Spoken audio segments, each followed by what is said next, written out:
Oh my god. Good. Gotta give me butterflies walking with me like that. Just you? You took your girl's car? They dropped you off? You want to get a drink over it?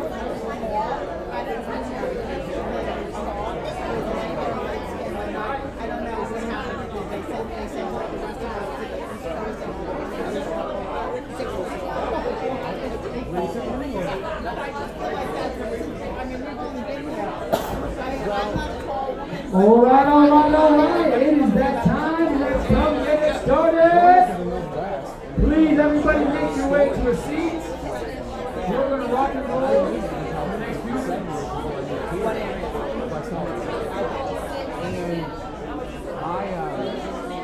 My interpretation of what California people were is exactly right.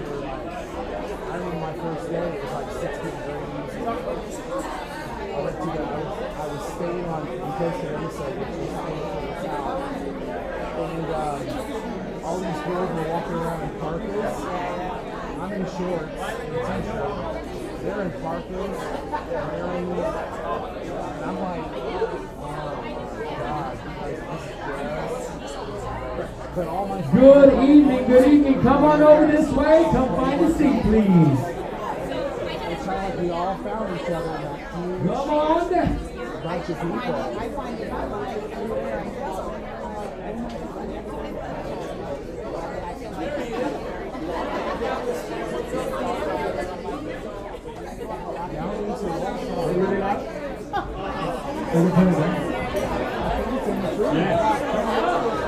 Hey, is it too loud? Too quiet? Yo. Michelle with Lash Lines in the house.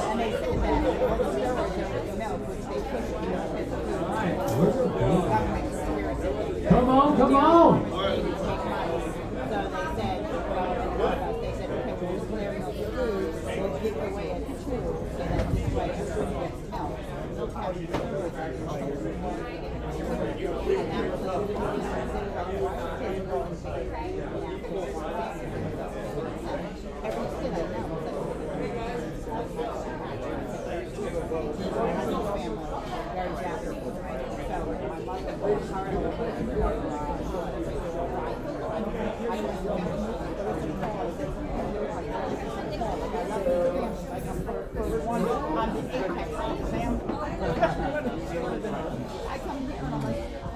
We will put it on our thing, yeah. All right, is everybody comfortable? Come on over, find a seat. Find a seat. Not anymore, man. How are you doing? Yeah, good to see you.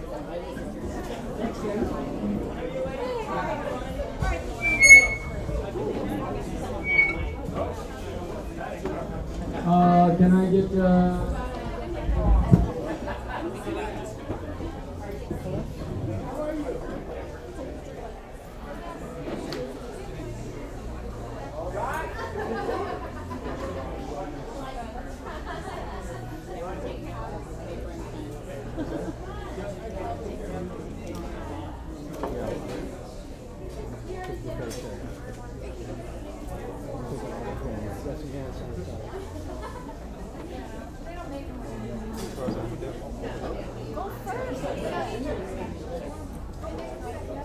One shot of me on the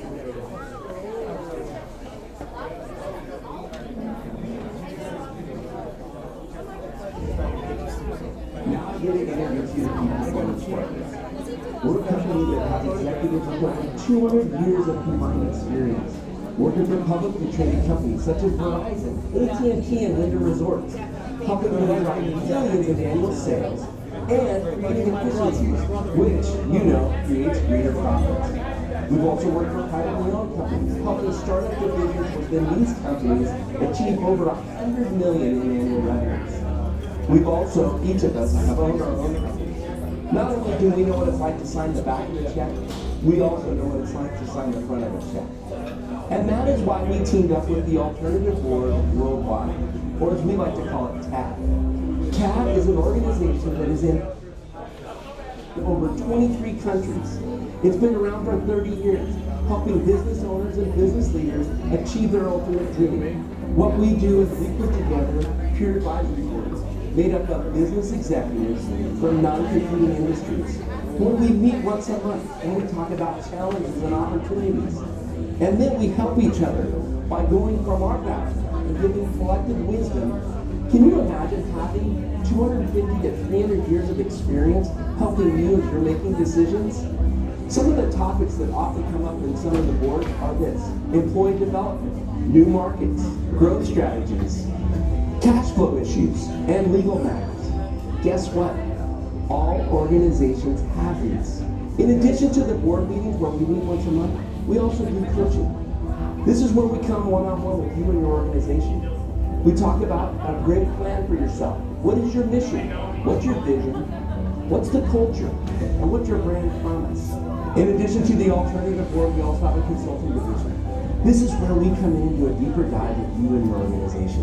What we do is we're going to create a gap analysis. We're going to see where's the place that we can spend the least amount of time to make the greatest impact. We're going to look at marketing. We're going to look at your sales process. We like to follow the client through the journey of how did they get to know about you, and then how did they become a client, and then how was their journey? Are there any gaps in that process that we can make better to make them happier, generating higher revenue and greater profits? A lot of times this will include leadership development. We have a great plan where we come in and help your team become more accountable and make sure that they're following up, making sure that the meetings that they're attending are meaningful. Then we'll start to review the financials. Helping business owners identify blind spots within themselves and their organization, that is what we enjoy. I'd also like to invite you to tune into our Are You Killing It podcast. This is where we talk to local business owners and find out what are some secrets to how they're killing it. Our goal is to provide an environment for business leaders and owners to connect with new people, reconnect with old friends, and get information from industry experts. We also have a video production team. Does your company have its own video? Something that explains your product or service in such a high professional manner that everybody's going to want to do business with you? Have you ever thought about employee onboarding, doing training videos? What's so important about a training video is, guess what? You get to control the environment and the message that all your new employees are saying.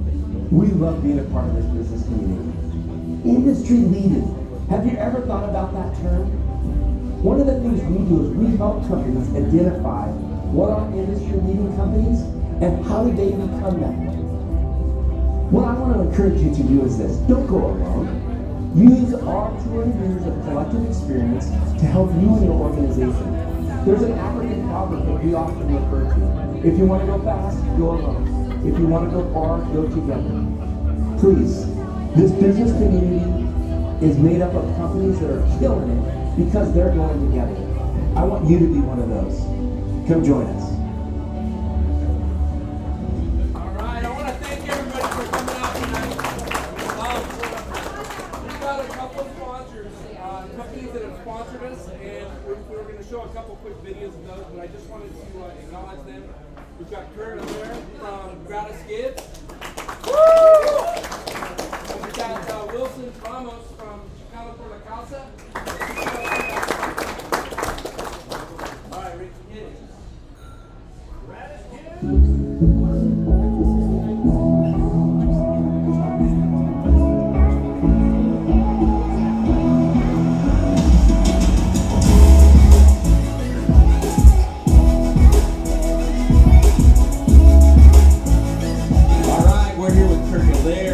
Peak Performance Partners up here in Reno. Tonight we got to attend the Gratis Gives annual giveaway. Thanks for coming. Had a Dude, good time. I mean, not only were the checks big in size, they were big in volume. It feels great to give that much money out. It really does. And you know what, to be honest with you, it's not us. It's the community that comes up with it. It's the participating merchants that give a little for every transaction they do. We go in, we find unnecessary fees for all of our customers, and then we ask... From their merchant service. From their merchant services, Okay. yeah. And then we go in and we ask them to reallocate a portion of the savings we give them to a nonprofit that they care about. So it's money you find for them, Yes. and you say, hey, I'm going to take some of the money I found for you, and then I'm going to dump it back in your community. That's right. That's right. Let me sum it up. So let's say I save you $100. Yeah. Right. I'm gonna ask that you give 20 of the 100 I saved you to any of the nonprofits. So you keep 80 of the savings I found you, and the nonprofit gets 20 of them. Now I want to ask you this because we're up here in Reno. So Northern Nevada has grasped this and they're taking the ball and running down the field with it. How is Southern Nevada doing? We're waiting for you. We're waiting for you. Come on board. All right. We do have some customers down there. Yeah. We love going down there. We Yeah. just, we're ready. So the stories were amazing tonight, and the one last thing is $143,000. How much? 143. Bavario. That is big. This is found money. What, 4 years running? Less than just 3.5 years. That's amazing. You've heard of Bitcoin mining?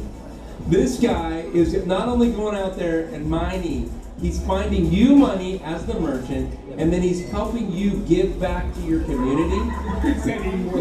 What an impact. I gotta tell you, because we operate the whole state of Nevada, we're taking this, we're bringing it to Vegas, we're bringing it down to the Southern Nevada. We're gonna come out to merchants, we're gonna get you guys signed up, we're gonna challenge you guys to get to that $143,000 mark, and to see the impact when you give that money to these nonprofits. It really is. It changes our community. Think about this. The Safe Talk for Teens that was here tonight, they received about $8,000, and it cost $350 to put their kid through the program. How many more kids did we just allow to enter the program that otherwise would not have been affected? Oh, that's amazing. It truly is amazing. That's awesome. All right, once again, Gratis Give. We're bringing it to Southern Nevada. Kurt, amazing job. We're happy that you're part of our community. And Peak Performance Partners, we were provided with an award. And Kurt, we love you, and we look forward to what we're going to do down in Southern Nevada. Congratulations, my man. Thank you, sir. Thank you. Appreciate it.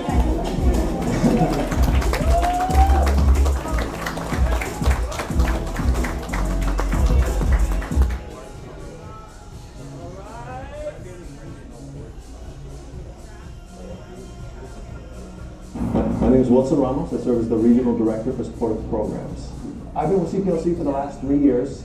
Since being with CPLC, I served as a Director of Workforce. We've serviced young people and been able to place over 160 young people in employment opportunities. We've served over 337 individuals with workforce placements overall. CPLC has grown quite a bit over the last 3 years. We've been able to service individuals in the community where they're at. And the benefit to being part of the Chicano Por La Causa is the benefit of being able to adapt to the economic needs, the needs of our clientele, the needs of the individuals in our community. So we've been able to really service them where they're at.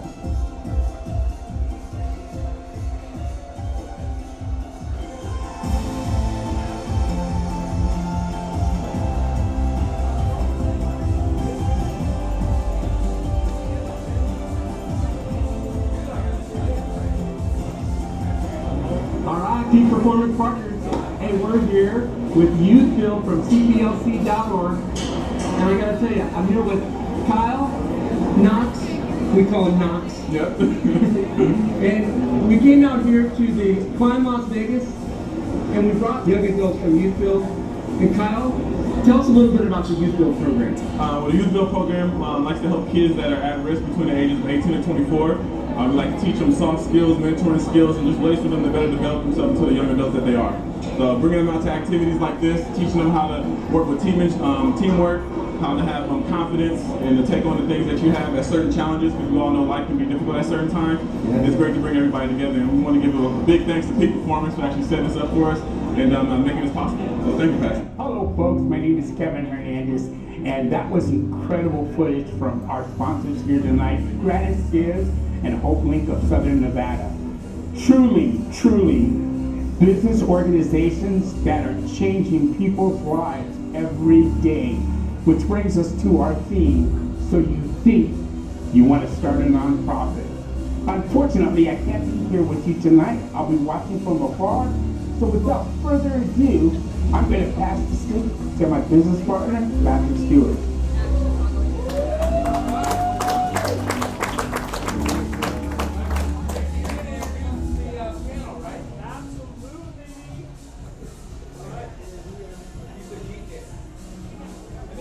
A nightclub, so don't worry guys, we'll be partying and dancing, okay?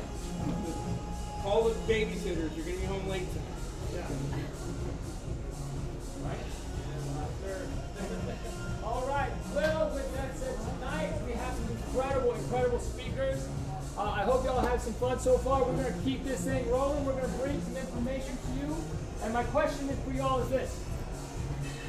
Where's my nonprofits in the room right now? If you currently have a nonprofit, raise it up. Let me see. Thank you. The give back you all have, the impact you have in our community, the lives you change is phenomenal. Right? There's a lot of people here tonight to learn how to start a nonprofit. To learn how to run a nonprofit a little better. There's some really great information you're going to get here tonight. So for those who are really excited about this topic, I'm really excited. Me and my team, Patrick, Kevin, our sponsor, our partners, and our speakers are very excited to be sharing tonight with you. So without further ado, tonight we're going to start off with Stacy Lockhart from Hope Link of Southern Nevada. And to be completely transparent, when I started coming up with this idea, the team and I, like, what do we want to do this month? All right? I talked to Stacy. I was like, hey, I have an idea about this nonprofit thing. I was like, what do you think? She's like, what? No. I actually wrote a chapter in a book. Right? And I was like, what does it cost? She's like, so you think you want to start a nonprofit? And I asked her, I was like, hey, can I steal that title? Right? So tonight was partly inspired the title by using thank you very much for being here. All right? I'll let Carol do the show. A little bit about what you want to talk about tonight. Okay, perfect. Just so we know how this is going, and I'm done in my state. Yes, ma'am. And I'll be fine. Uh-huh. All right. Perfect. Good evening, everybody. I'm Stacy Lockhart, and I am the CEO of a nonprofit called Hope Link of Southern Nevada. There's brochures and some swag on your tables. We are just finishing up celebrating 30 years. Funny thing is, for 28 years, a lot of the community didn't even know we were here. Because Hope Link was doing really good work in the community very quietly. I came on 3 years ago, and part of the reason I came on board was to bring us out into the community and start engaging the community and raising awareness about the very, very good work that our organization does. Our focus is on preventing homelessness. We know we have a huge homelessness problem here, but we focus first and foremost on keeping people in their homes so they don't end up on the streets or in shelters. To give you an example, the last 2 years during COVID, we have invested over $20 million into the community through rent assistance, utility assistance, mortgage assistance. So many people lost their jobs. We did special fundraisers to help people in the entertainment industry that were self-employed. They didn't qualify for unemployment. They didn't qualify for CARES funding. But we wanted to make sure that we kept roofs over people's heads and tried to keep our community as stable as possible until we weathered the storm and got through things and were able to start recovering again. We also help people who are homeless get out of homelessness, get back to having a roof over their head, becoming financially stable again, connecting them to employment opportunities so they don't ever have to worry about the word homeless being something on the horizon for them ever again. We help anywhere between 13 and 16,000 households a year here. Our budget 2 years ago was $1.2 million. Our budget this year was $10.6 million. My budget going into the new fiscal year is $11 million. And we're not growing. We used to have, well, because we need to. We had 14 employees when I started. We now have 40. We had one office. We now have 2 offices and 3 outreach centers. But we are growing because the need in the community keeps growing, and we are growing in response to the growing need, because it is so great and we want to make sure we can do everything we can. Our organization is pretty unique in what we do. People say, you know, it's one thing to have a shelter or to provide some resources, but we are a hand up, we're not a handout. Our clients are vetted. They are expected to put skin in the game, as I say. And they, if they're willing to put out effort, we will walk the journey with them and support them the entire way until they're back on their feet and they say, you know what, I have a job, I have a little bit of money in the bank, I don't need your help anymore. That to us is success. We'll be celebrating a client graduation the end of July, where we're bringing people together. These people work so hard to get back on their feet, and it deserves to be celebrated. So we'll be celebrating it with them. Part of our 30th anniversary, you'll be hearing more about it soon. We actually just published a book, Stories of Hope, 30 stories in honor of 30 years. And they're the most amazing, inspiring stories. Stories people have never talked about before, and put it out there, opened their hearts and their souls and shared what had happened during their life, where they were. Then they found HopeLink, what we were able to help them with and where they are now. From some of my own staff to board members to friends in the community. I mean, it's absolutely amazing.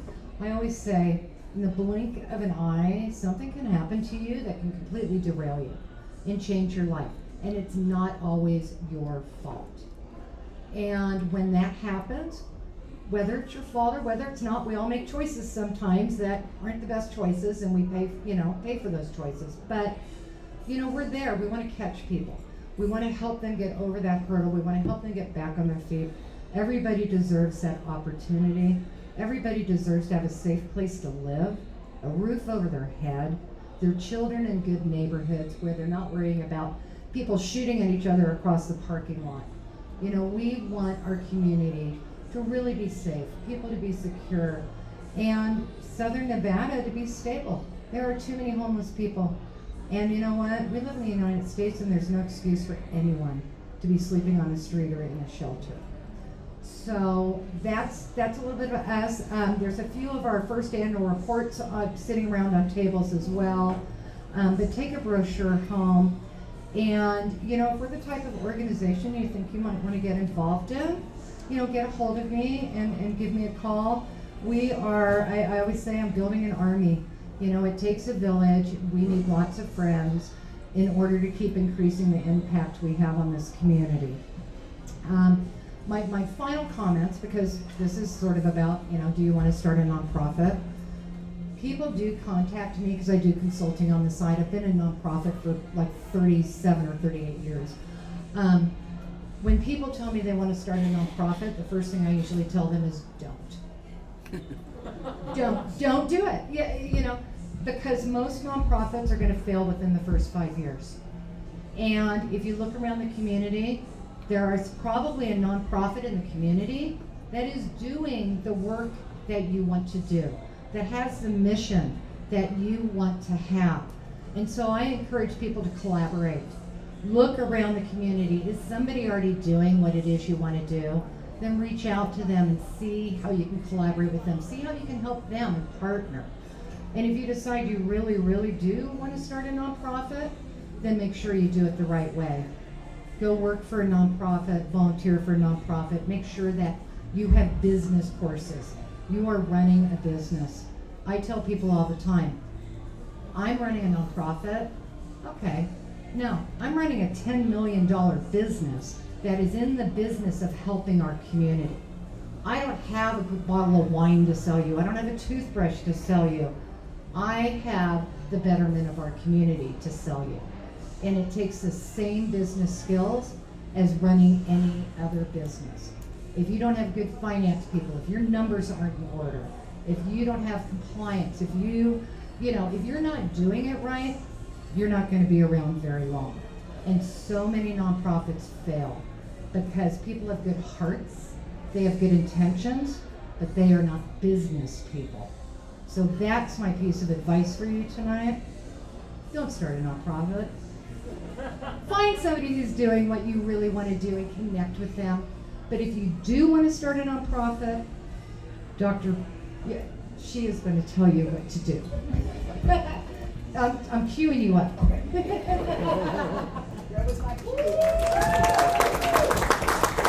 Thank you. I am, okay. Let's see the clicker. Yeah. Works on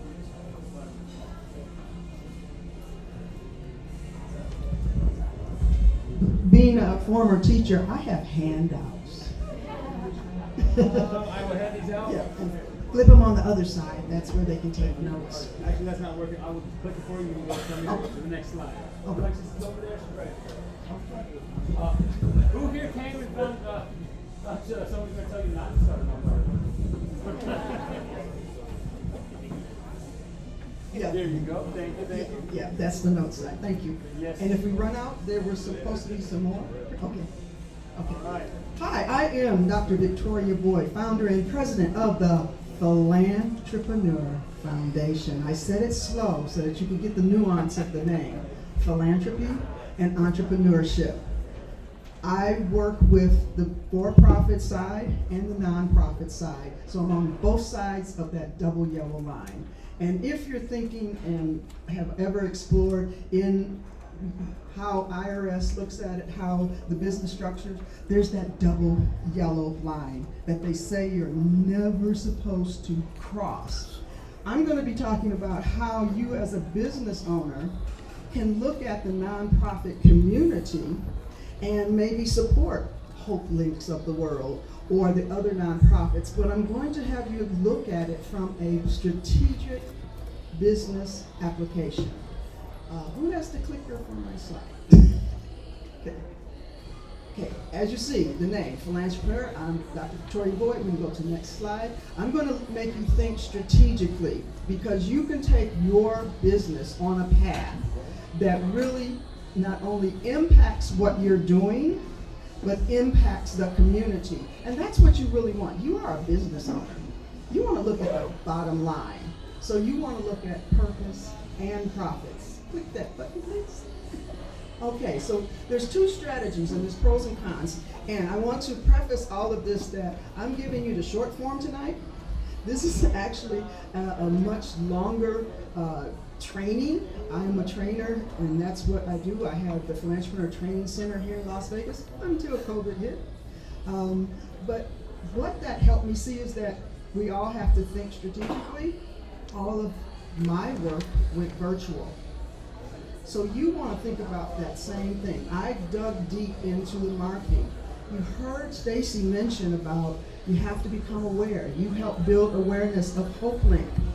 Most nonprofits think that funding is their biggest challenge. Marketing is their biggest challenge. If they don't market, if they don't know who they are, no one knows about them. That's why the Philanthropreneur's mission is to build capacity through education, awareness, and resources. And most of those resources are building your marketing strategies. Now, as a business, how can you use your marketing strategies to also work with and in the community that will also benefit your business? You could have internal strategies or external strategies. The external strategies are like finding a Hope Link. You find a cause that speaks to you. But let's think strategically. Are the clients of Hope Link your clients? What if you were a plumber? Most plumbers' ideal client is a female.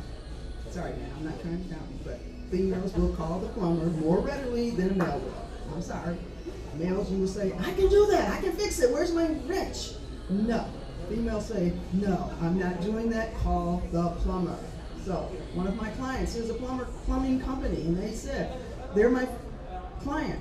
And so they aligned with the Komen breast cancer cause. They made their website pink. They put pink ribbons on their website. That immediately attracts that female audience. And they still support that cause. And so it's a win-win for that particular one. So you want to think about one, congruence of interest. What is that cause really congruent with your interest? Impact investing. Investing is a scary word for most businesses. You usually want investments to come in.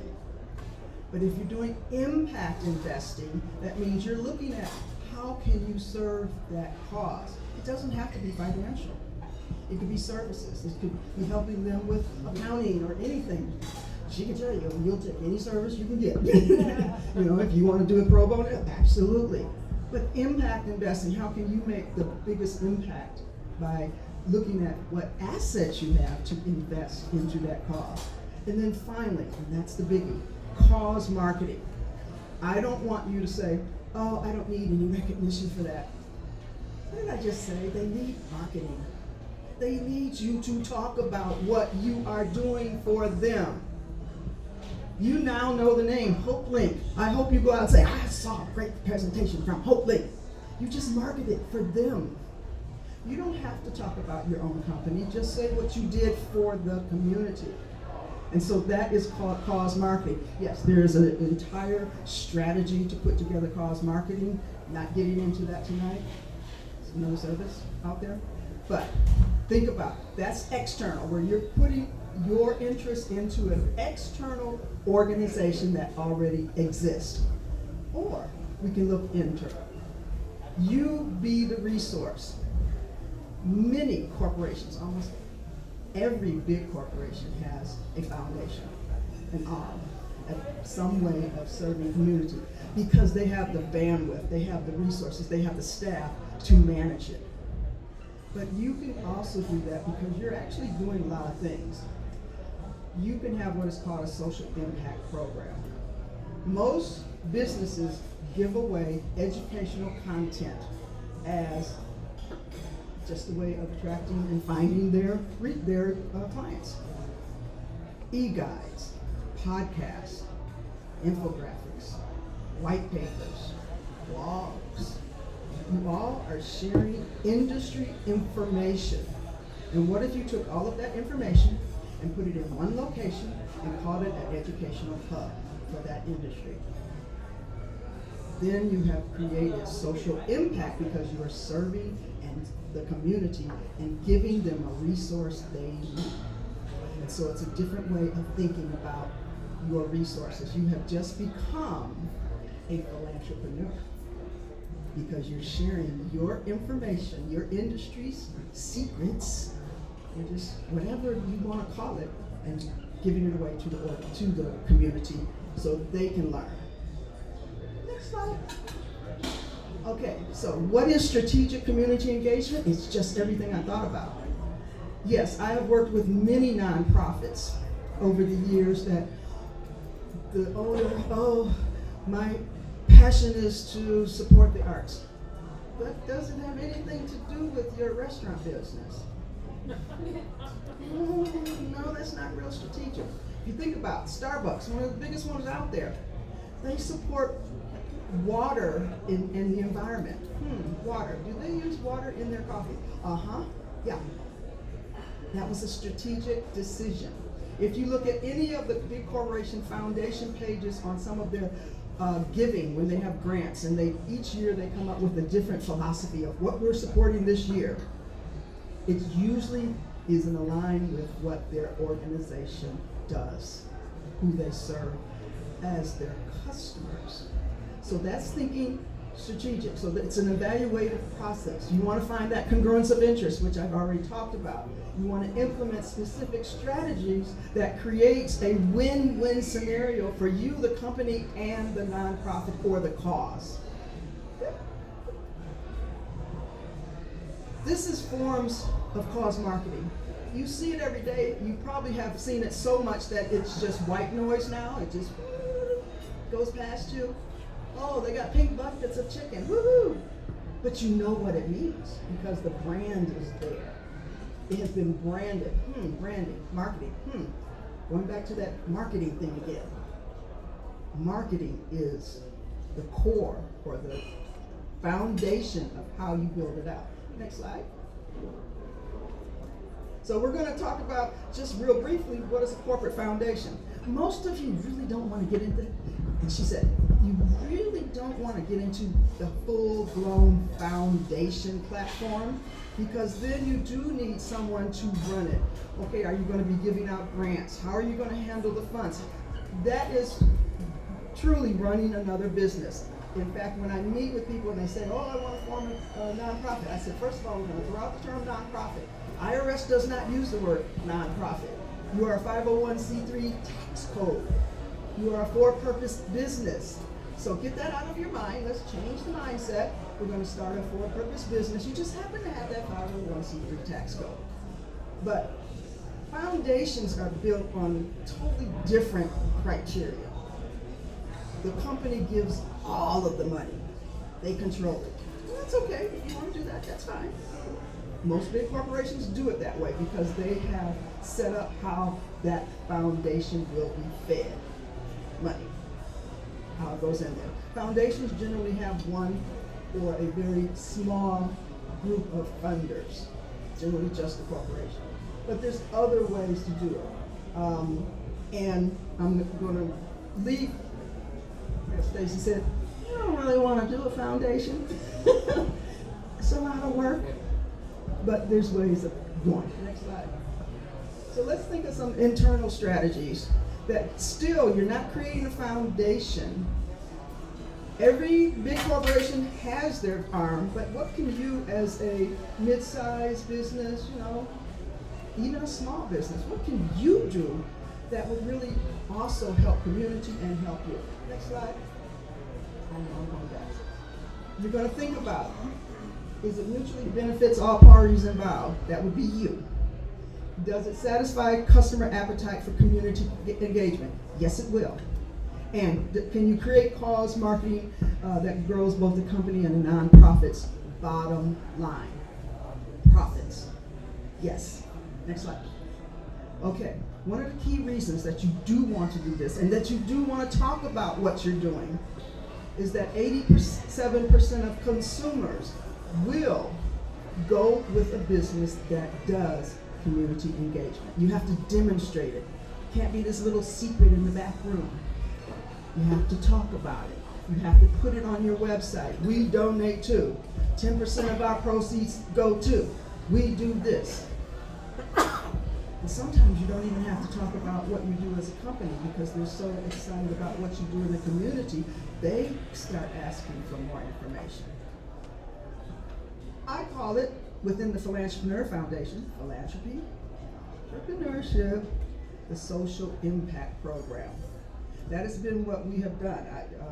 I create programs to help businesses and nonprofits. I, as a consultant, help individuals start and do all the paperwork. I have a couple clients here in the room here that I help create their foundation, or not their foundation, I won't even go there, but I created and got their 501c3 approved. I can even say I have 100% approval rate. That's pretty good. Expect me on that. But it's from years. I've been in the nonprofit sector for over 45 years. God, I'm only 46. Okay. Okay. I tell lies too. But it's called the Social Impact Program.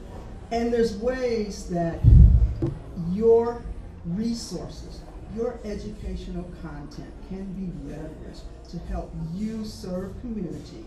And once that's all put together in a structure, you can have a social impact program, which then qualifies you to actually receive a 501c3, which can be leveraged in different ways. You won't be necessarily doing donations and things. It's a different format. Like Philanthropreneur Foundation, we do not do donation drives or have individual donors.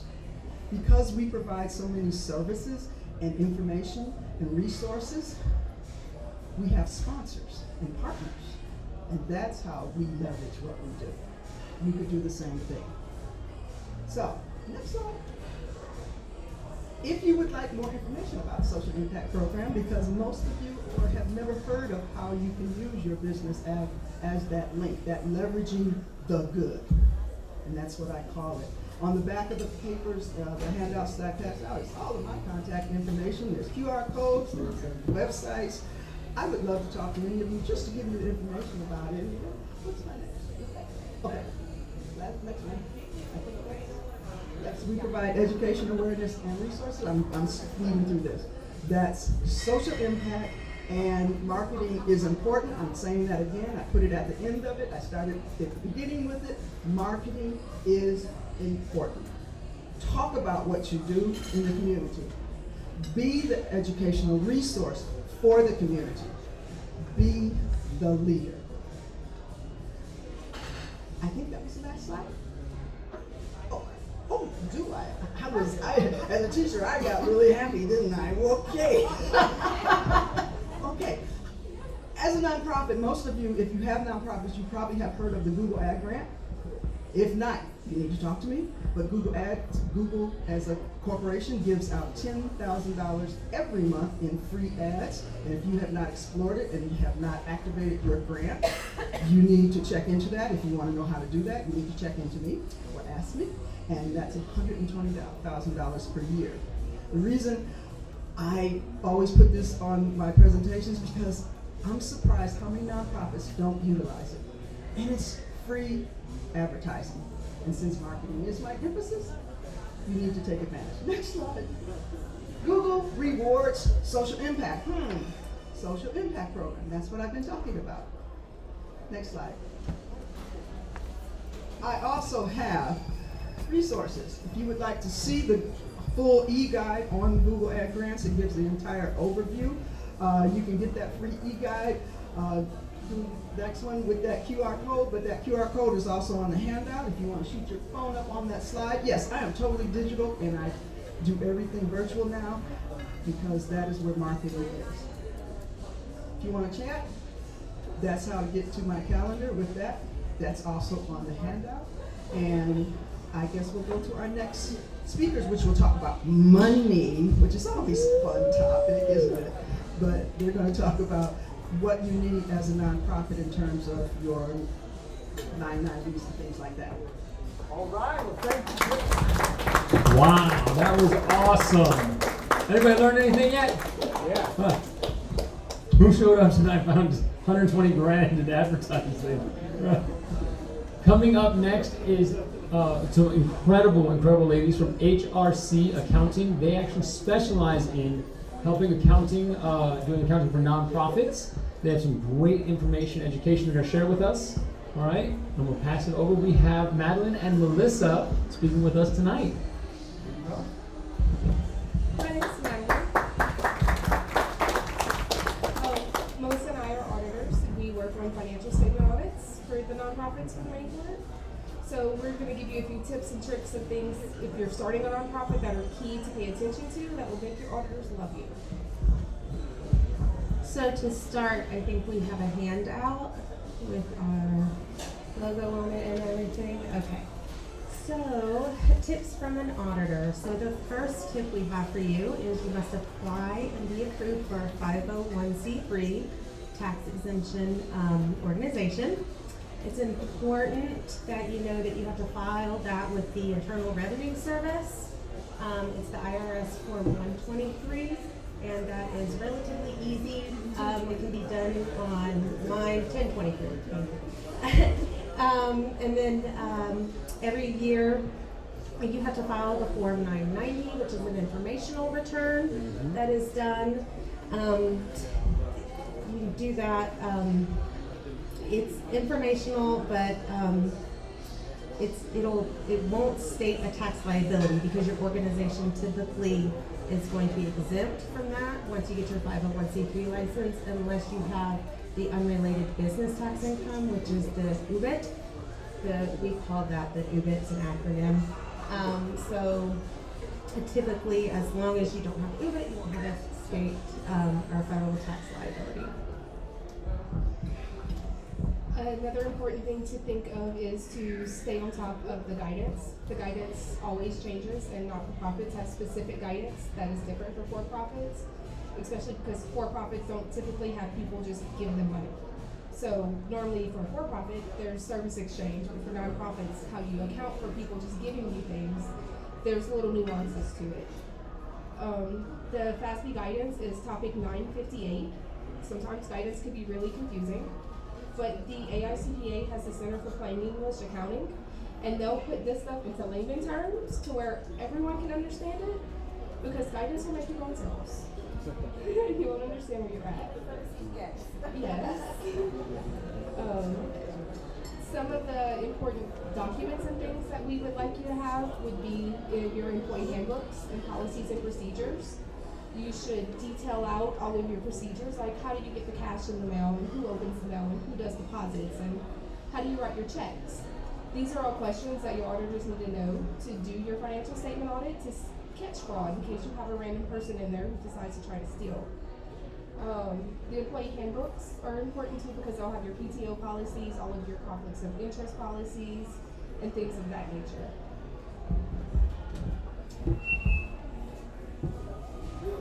So the next step is the software utilization. So it's important to utilize the best software system that'll fit your organization's needs. So some popular choices that we often see within our firm is QuickBooks. Whether you choose an online or desktop system, QuickBooks allows the organization to track grants more efficiently. This is often done by tracking the grant expenditures by class. So if you've ever heard of profit and loss by class, you're able to take the expenses and put them into a bucket in those classes so that you can see where each expense is going to be allocated towards each grant. That way the expense is only allocated across the correct grants, and you're not double dipping into multiple grants. It's also important to pay attention to the payroll systems that you're using. We very often see third-party payroll systems. It's very rare that we see people do in-house payroll. We see ADP, Intuit Payroll, Paylocity, but these providers offer tools that will help you ensure that the organization maintains appropriate internal controls over the payroll process. That will help with the procedures that you have put in place when processing payroll. So as Madeline mentioned, you have policies and procedures that are written out in ways that things are supposed to be processed within your organization. So these third-party payroll processing centers will help you assign certain roles to the employees that will be completing certain duties within that payroll processing control function. So then last and not least, how can we help your organization? So our audits encompass all aspects of the organization. So we will be looking at your internal controls. We'd be making sure that you are licensed as a 501c3. We would be looking at your taxes, making sure that you did not incur any unrelated business tax income and things of that nature. A common misconception is that we are there to tell you what you've done wrong, and that is just not the case. We want to help you. We want to help you succeed within the community. We love every nonprofit out there. If you are helping the community, we want to help you help the community. I mean, I think that that's an overall goal, and if it's not an overall goal in the community, then it should be. So I just want to make sure that as auditors, we are not here to be mean. Okay. A few other services that we do offer is we have a full service tax service. So if you need your 990 filed, or if you have UBIT and you need those taxes paid, our team can help you with that. We also offer CAS help, which is if we can help you keep your books, we can help you keep your QuickBooks file, and offer like outsourced CFO services and stuff. So we can help you on a whole bunch of different levels, even if it's just for advice or information. You can always call in and somebody will typically help you. And I think I just wanted to mention that we are aware that a lot of nonprofits, even for-profits, are receiving a lot of COVID funding. And there's a lot that goes behind that type of COVID funding and the grants that are coming from the SBA and the federal government, things like that. And I think it's very important that you utilize the SBA.gov website and things of that nature to make sure that you stay in compliance with that type of funding, because it kind of gets a little tricky there. So just wanted to get that in mention, because for nonprofits nowadays, that seems to be a very big question across the board. Other than that, I think we're done. Thank you. All right, let's open it up to a few questions. All right, anybody have any questions for any of our panelists? Now, this mic is attached, so I can reach you. If not, you have to speak up. HRC.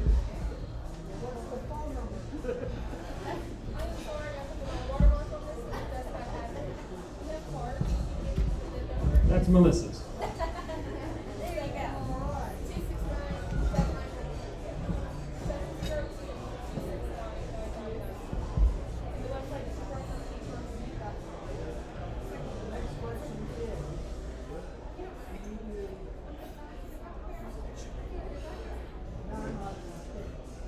Do you do non-auditing statements is his question.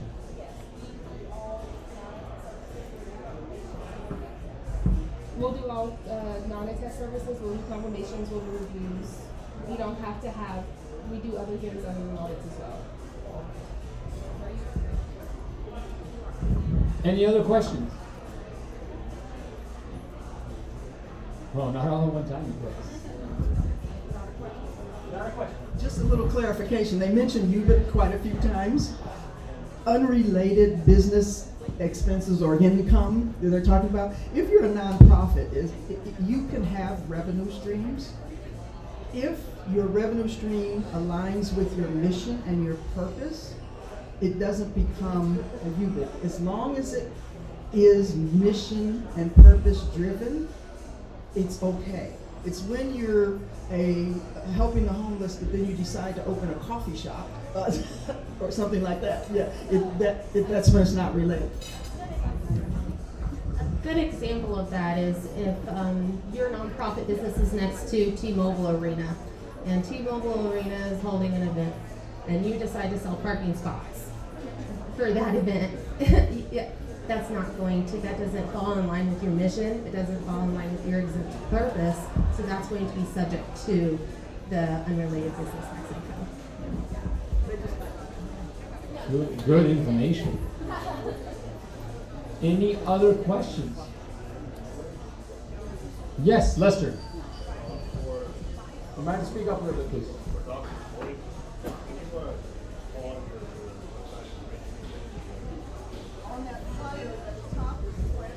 Foundation.org. All of those QR codes will take you to them. My website is drvictoriaboyd.com. There you go. Yeah. Yeah, that one right there. Okay, absolutely. Ron, go ahead. Okay. No. No. No, there's. Question one more time? Oh. Does the Google Ads program apply to political nonprofits as well? The Google Ad program applies to political nonprofits. No. It has to be educational, resources, and things like that under purpose. It doesn't apply that. And that's from Google, not IRS. That's their standards. Any other questions? Yes. I just have a comment. Okay. I work with a lot of executive directors and a lot of nonprofits, and I will tell you that panel right there is the real deal. They have some great information, and from all different verticals. We have from the financial side, to the actual in the weed side, running an organization, and you know, Dr. Woods, you bring up an important piece. The marketing is so important for these nonprofits because the grants that they apply for and the grants that they get, oftentimes they're not allowed to use it for marketing. They are restricted funds. So we as business owners, when we donate to these nonprofits, it comes in a form of unrestricted funds, and they can use that money any way they see fit to build their nonprofit awareness. Because regardless of what the nonprofit does, if there's no awareness, it doesn't matter. Yep, absolutely. That's why our mission is education, awareness, and resources. I really appreciate it. Thank you. Well, and I was going to say, I just want to thank you for bringing that up. You know, nonprofits we have to invest in marketing, in community engagement, in raising our visibility, the awareness in the community. And we put a ton of effort into that last couple of years. Not necessarily a ton of money, but a ton of effort. And I always say recognition doesn't cost anything. So we use our social media channels, we use our electronic newsletters, we use our word of mouth, any way that we can recognize, whether it be a foundation for providing a grant, whether it be someone like the M Resort, who just underwrote our big 30th anniversary at the beginning of the month, whether it's Las Vegas Party Rentals, who provided the red carpets and different things like that. Every way we can do it, we try and turn around, because they know people. Everybody knows 10 people, those people know 10 people. And it's true, recognition doesn't cost anything. And that equates into marketing, absolutely. Yeah, it helps both businesses. I always say, if we support each other, then we can all succeed. And so if somebody does something for me, I want to do something back. And that way we both get to where we're wanting to go. I just wanted to add on the restricted and unrestricted contributions that he was speaking of when outside businesses do contribute to nonprofits. It's important that you do track your restrictions and unrestrictions. So if they give you something and they say, okay, well, you can only use it towards feeding children under the age of 6. Yeah, then we've got money to buy beds. When we move homeless people into housing, we buy everybody in housing a bed. Right, and so you can, and if you can only, so that we have to keep track of that, because it will be stated on your financial statements in that form that it is a restricted contribution. So those are things that us as auditors that we look at and we go over as we're going through all the financial statement information. I just want to point out though, for a nonprofit, an unrestricted gift is the most valuable gift you can give a nonprofit. We can put it where the priority is, where the greatest need is, where an opportunity may be that we can't use restricted grant funds. So as much as you want to support nonprofits, if there's something really specific you want to do and you want to use for that, that's great. But we have to operate, and we have to pay salaries, and we have to pay the electric bill and keep the doors open. So if you can give unrestricted money to a nonprofit, that is going to be the greatest gift you can give them, no matter what nonprofit it is. And piggybacking on that, as you're writing your content, your marketing language, don't put handcuffs on yourself. If you say, we need money for those beds, you've just restricted those funds. But you need to say, please support Hope Link Foundation, or the organization. And some of the things we do are. Language is so important when you're doing appeals and marketing and things like that. You can restrict your funds without even knowing it. You got a question? Did you have a question, young lady right here? No? Okay. Marie? I have a business, but I also have a nonprofit. And I recently identified a grant that I wanted to apply for. And when I went into grants.gov, it asked me to go into SAM and create an account with them. Well, by the time I ended up looking at everything that I had to do in order to put this grant together for something that I think is very important, I was like, wow, this is like a lot of work, and a lot of it is very, very complicated if you haven't done it before. How do you go by hiring someone that could do this type of work? Very carefully. Very carefully. Very carefully. And grants are, for me, shameless plug, if you go to my YouTube channel, CPF Network, I just posted 16 different fundraising strategies, and grants are on the bottom of that list because they are so difficult. Because as the owner or the leader of the organization, you don't know about writing grants. And grants.gov makes it difficult, especially if you're trying to get a government grant. So many other ways to get money without grants. I'm just saying. I love it. I love it. Come on, bring those resources. If you can look online, there will be a lot of people who say they're professional grant writers. You'll have organizations that want to hire grant writers. First thing I'll tell you, don't ever pay a percentage of a grant to anyone. It's unethical. If you're going to hire someone to work on grant writing for you, you pay them an hourly wage, you pay them an agreed contract amount, and there's no guarantee that you're going to get that funding, but they're doing the work. I would just be very careful about people who say, I can write grants for you. I would ask them for their track record. What is their success rate? What type of grants have they written? Are they government grants, or are they local small corporate grants? Just really, really do your research. And you know, we do big government grants. I do some corporate grants. I just received $150,000 today in the mail for a grant I wrote for specific use. But, you know, we also write grants where we get nice letters saying thank you, we love you, but